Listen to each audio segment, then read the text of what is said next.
Bonjour et bienvenue dans cette toute nouvelle chronique d'une patronne. Aujourd'hui, je te fais le bilan 2024 de cette année de merde et mes prédictions 2025 pour l'entrepreneuriat au féminin. Euh, je sais que t'as déjà rigolé quand j'ai dit merde, mais si tu m'écoutes, t'as l'habitude que je dise plein de gros mots. Alors, en gros, quand je repense à 2024, la première chose qui me vient à l'esprit, c'est l'échec. Direct, comme ça, c'est clair. Quand je regarde mon tableau de visualisation que j'avais créé en janvier 2024, je réalise que je n'ai rien accompli de ce que j'avais manifesté à ce moment-là. Et si je m'arrête là, ce constat donne l'impression d'une année de merde. Mais tu le sais, ce n'est pas dans ma nature de rester sur cette note négative. Je suis toujours à la recherche de l'énergie positive, quoi qu'il arrive. Je rappelle toujours aux filles du gang des patronnes de célébrer chaque petite victoire, même la plus petite. Alors je vais te faire la liste de tout ce que je célèbre pour 2024 et ensuite je te partagerai ce que je souhaite pour l'année 2025. Allez, hop, c'est parti, let's go. Alors déjà, pourquoi est-ce que je vois 2024 comme un échec malgré un chiffre d'affaires record depuis 2026 que j'ai créé? En 2022, j'en avais assez de galérer. Je me relevais lentement du Covid, où j'avais quand même perdu 50% de mon chiffre d'affaires qui était directement lié à l'événementiel. Et du coup, j'ai décidé de me former et de me certifier comme coach business. Donc on remonte là en 2022, justement pour élargir mon offre. J'ai suivi plusieurs coachs business, je me suis laissé tenter par divers programmes pour découvrir les secrets des milliardaires, et grâce à ces formations, j'ai réussi à augmenter mon chiffre d'affaires. Mais je me suis complètement perdue dans ce processus. Déjà, de 1, je me suis éloignée, pardon, je me suis éloignée de l'événementiel par peur d'un Covid-2, déjà. Ensuite, il m'est vraiment arrivé d'allumer mon ordinateur en mode putain, encore une journée. Et cet été, j'avais plus du tout envie de continuer. Soyons clairs, tu le sais, ici je suis transparente. Et j'ai donc décidé d'appuyer sur pause pour comprendre pourquoi cette lassitude s'était installée. En voulant en voulant imiter les autres, en fait, j'avais complètement oublié qui j'étais vraiment. J'ai fait une chronique complète à ce sujet où je détaille vraiment pourquoi je suis arrivée à ce niveau de lassitude, à vouloir faire comme les autres. Et ça, c'était dû justement à mes coachs, à mes mentors, aux programmes que j'ai achetés, aux promesses de devenir millionnaire, parce que j'y ai cru aussi. Hein. À un moment donné, tu te dis, putain, elles sont des dizaines à être millionnaires en faisant ça, c'est que si elles le font, ça marche. Et en fait, non, ça marche pas. Enfin, ça marche pour elles, mais ça marche pas pour moi. Si tu as envie d'en savoir plus, j'explique vraiment tout en détail dans la chronique quand j'ai oublié d'être moi-même, un truc comme ça. Du coup, à partir du mois d'août, j'ai arrêté de développer mon business. J'ai arrêté de vendre, j'ai arrêté de chercher des nouveaux clients et j'ai décidé de me recentrer complètement. Qui je suis? Qu'est-ce que je veux? Qu'est-ce qui m'anime? Qu'est-ce qui me motive? Et du coup, je perçois en fait tous ces mois comme un échec parce que j'ai le sentiment d'avoir perdu mon temps. J'ai passé 2 ans à me former encore et encore et encore. Début 2024, je me lance pour appliquer tout ce que j'ai appris et en l'appliquant, je me perds. Et là, forcément, tu te dis, mais ça va pas du tout. Là, t'as perdu ton temps, t'as perdu ton argent. En même temps, ben, comme t'as pas continué ce que tu faisais, ben, t'as pas prospecté de nouveaux clients. C'est vraiment ce sentiment de, mais putain, qu'est-ce que j'ai foutu? Merde, quoi. Du coup, j'ai refait sur moi finalement tous les exercices que je demande de faire dans l'Académie des patronnes, dans le gang des patronnes. La base de tout, avant même de parler couleur, logo, machin, c'est, je leur dis, apprenez à vous connaître. Apprenez à connaître vos valeurs, à connaître vos aspirations. J'ai aussi beaucoup appris sur moi, du coup, pendant tous ces mois, à essayer de mettre en place des stratégies qui ne me correspondaient pas. J'ai appris sur mes valeurs, sur mes compétences, ce que j'avais à transmettre et ce qui me faisait vraiment vibrer. Dans l'épisode précédent, j'en parle aussi quand je parle de pourquoi j'ai vendu le Wild in Love Festival. Et j'ai surtout réalisé que je n'avais aucune envie de devenir milliardaire. Finalement, tu cliques sur les trucs. Mon secret pour devenir millionnaire pour seulement 4 000 euros. Mais tu te dis putain, 4 000 euros millionnaire, mais tu cliques quoi. Ben non, en fait, j'ai surtout appris ça, c'est que j'avais aucune envie de devenir millionnaire ou milliardaire. Et que finalement, j'aspirais vraiment à une vie beaucoup plus simple. Et dans le cadre du Gang des Patrons, j'ai proposé une masterclass en novembre sur les archétypes de marque où, à l'aide de l'intelligence artificielle, j'ai créé un questionnaire pour définir son archétype de marque. Avant, c'était un travail qui était quand même assez long que je réalisais pour mes clients. Et en fait, grâce à ce questionnaire, ça me permet de gagner un temps fou et je l'ai offert aux patronnes. Et tu peux également le retrouver sur mon site dans le cadre du programme Branding Attraction que j'ai mis en ligne fin d'année 2024. Et du coup, les résultats étaient vraiment bluffants, aussi bien pour moi que pour les participantes, parce qu'ils permettaient de révéler une part de nous qu'on n'identifiait pas. Parce que souvent, les autres te voient mieux que tu te vois toi-même. Et autant les résultats de mes élèves ne m'ont pas surpris, mais ça les a surpris elles-mêmes. Et autant mon résultat m'a vraiment surpris, mais il ne les a pas surpris elles. Par exemple, je pensais vraiment avoir un archétype dominant de la créative et rebelle. Celui-là, il reste, hein, le rebelle, on l'a. Et en fait, pas du tout. Euh, du coup, je suis vraiment en archétype dominant une exploratrice, c'est-à-dire une curieuse, une aventurière. Je cherche constamment en fait des nouvelles expériences, des nouveaux défis. Je me lasse assez facilement. Je n'aime pas faire ce qui existe déjà, mais j'aime plutôt inventer ce qui n'existe pas encore.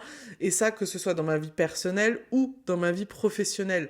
J'ai une forte indépendance et ma valeur principale, c'est vraiment la liberté et l'autonomie. Et surtout le besoin et l'envie de laisser une trace sur le chemin que je vais tracer. Donc tu vois, si tu m'écoutes, peut-être que ça ne te surprend pas, mais moi, ça m'avait vraiment surprise d'avoir l'exploratrice en archétype dominant. En archétype secondaire, la rebelle, celui-là, alors là, personne n'est surpris. Par contre, il était à égalité avec l'archétype de l'innocent. Donc j'ai vraiment un archétype dominant exploratrice et en secondaire, moite-moite, rebelle et innocent. Donc l'innocent, c'est quoi? On a tendance à le voir comme la personne un peu naïve. Tu vois, l'archétype de l'innocent est utilisé par exemple par Dove, Hello Kitty ou je me retrouve pas du tout là-dedans.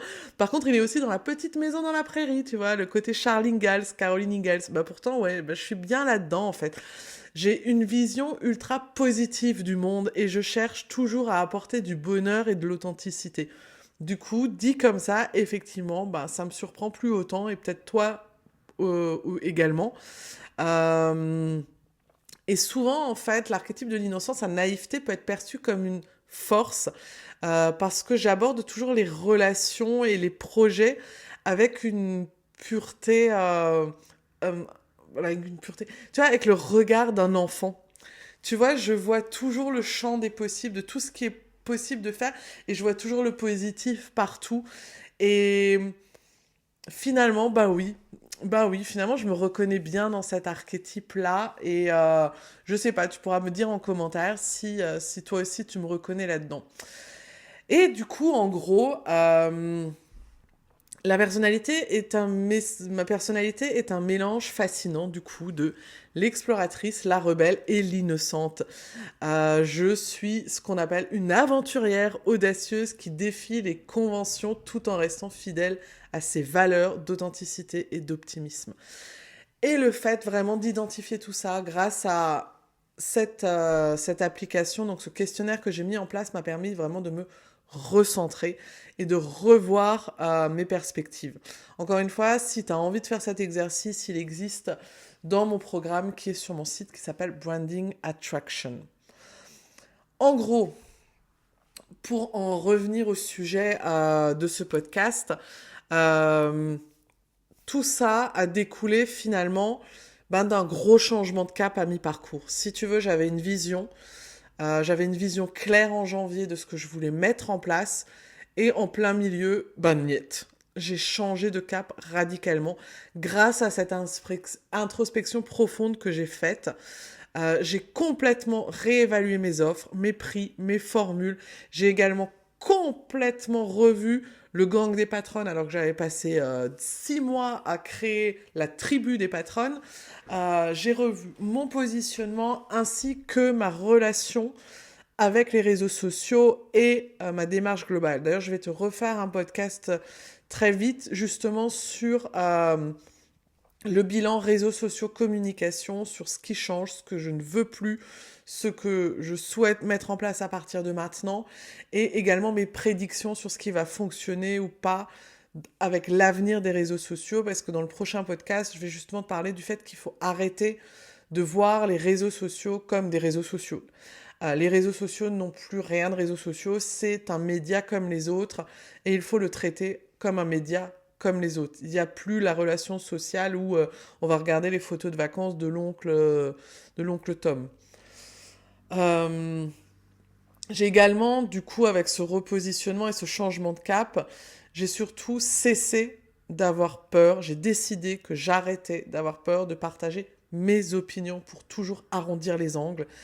Et surtout, j'ai pris la décision terrifiante et radicale de vendre le Wild in Love Festival. Justement, j'en ai fait un podcast aussi que tu pourras écouter sur YouTube ou lire sur mon blog. Du coup, par conséquence, mes objectifs initiaux pour 2024 ne correspondaient plus du tout à ceux que j'avais aujourd'hui. Donc forcément, si je regarde mon vision board de janvier, j'ai rien fait de ce que je voulais, de ce que je voulais mettre en place. Je demande toujours, comme je l'ai dit initialement, de célébrer même les petites victoires. Du coup, j'ai fait cet exercice et je vais te le lister de tout ce que j'ai accompli finalement en 2024, qui n'était pas forcément prévu, mais que j'ai accompli pour justement me rendre compte que c'était pas une putain d'année de merde. Tu pourras le lire sur le blog, mais je vais te la lister ici rapidement quand même sans la détailler. Alors, déjà, j'ai un super chiffre d'affaires. Même si, franchement, me connaissant, c'est pas ce qui compte.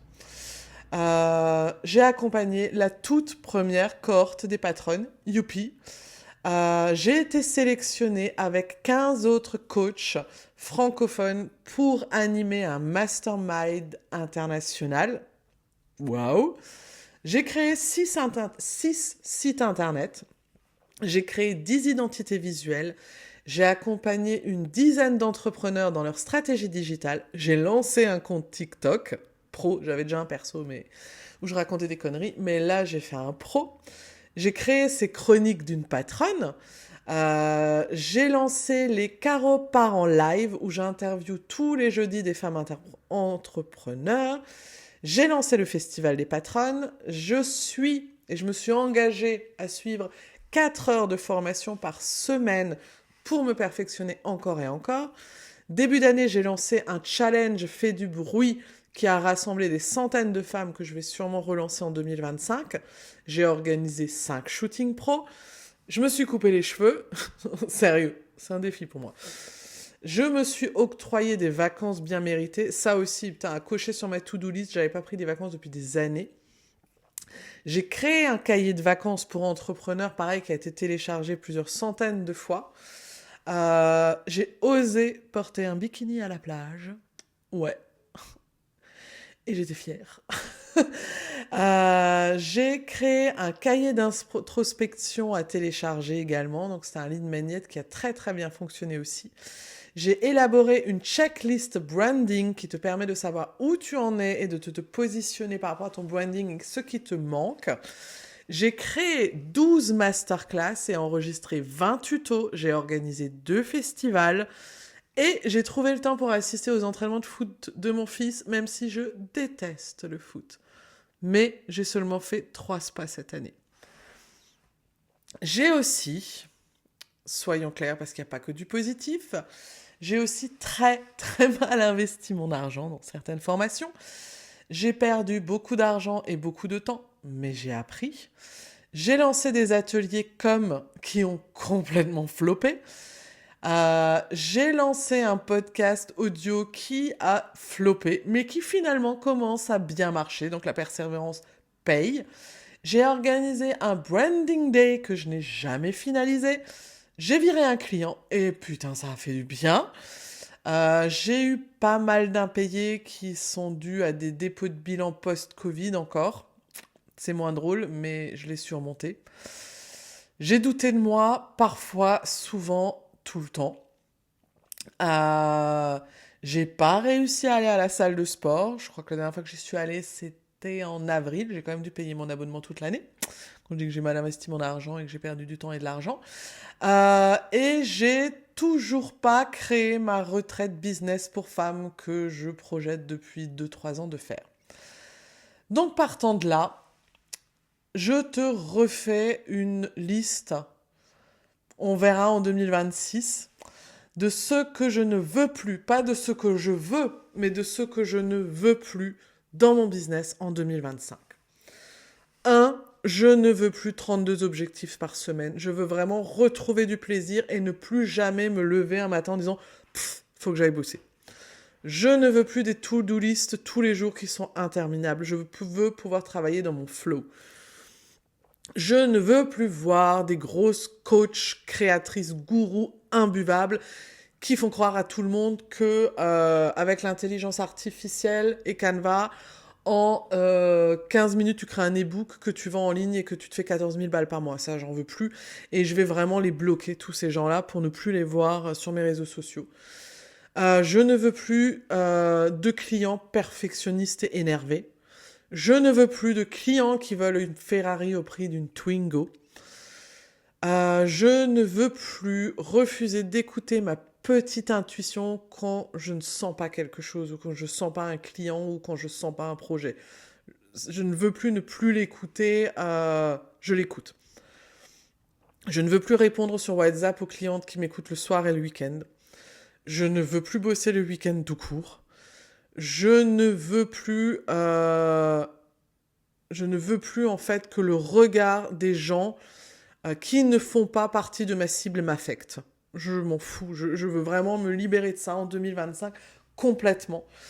Je ne veux plus de la petite voix dans ma tête qui me dit tu n'es pas assez bien, tu n'es pas légitime, mais tu te prends pour qui? Je ne veux plus arrêter de sauter mes pauses déjeuner. Donc là, je suis déjà en train d'enregistrer un podcast alors qu'il est 13h, que j'ai un rendez-vous à 14h et que j'ai pas encore mangé.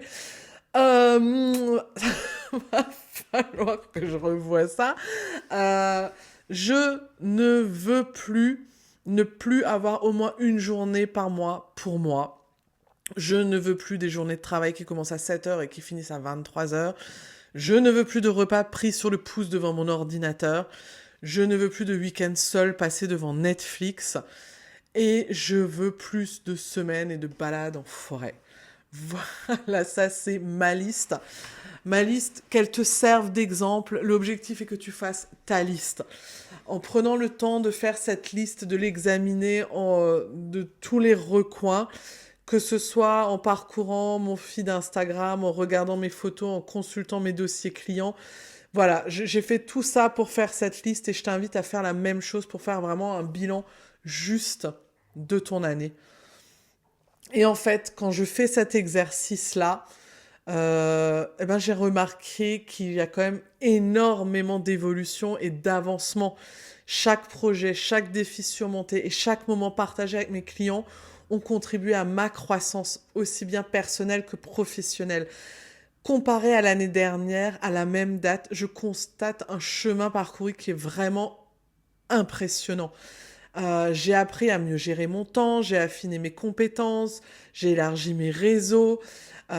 Toutes les expériences que j'ai vécues, qu'elles soient positives ou négatives, ont toutes joué un rôle essentiel dans mon développement.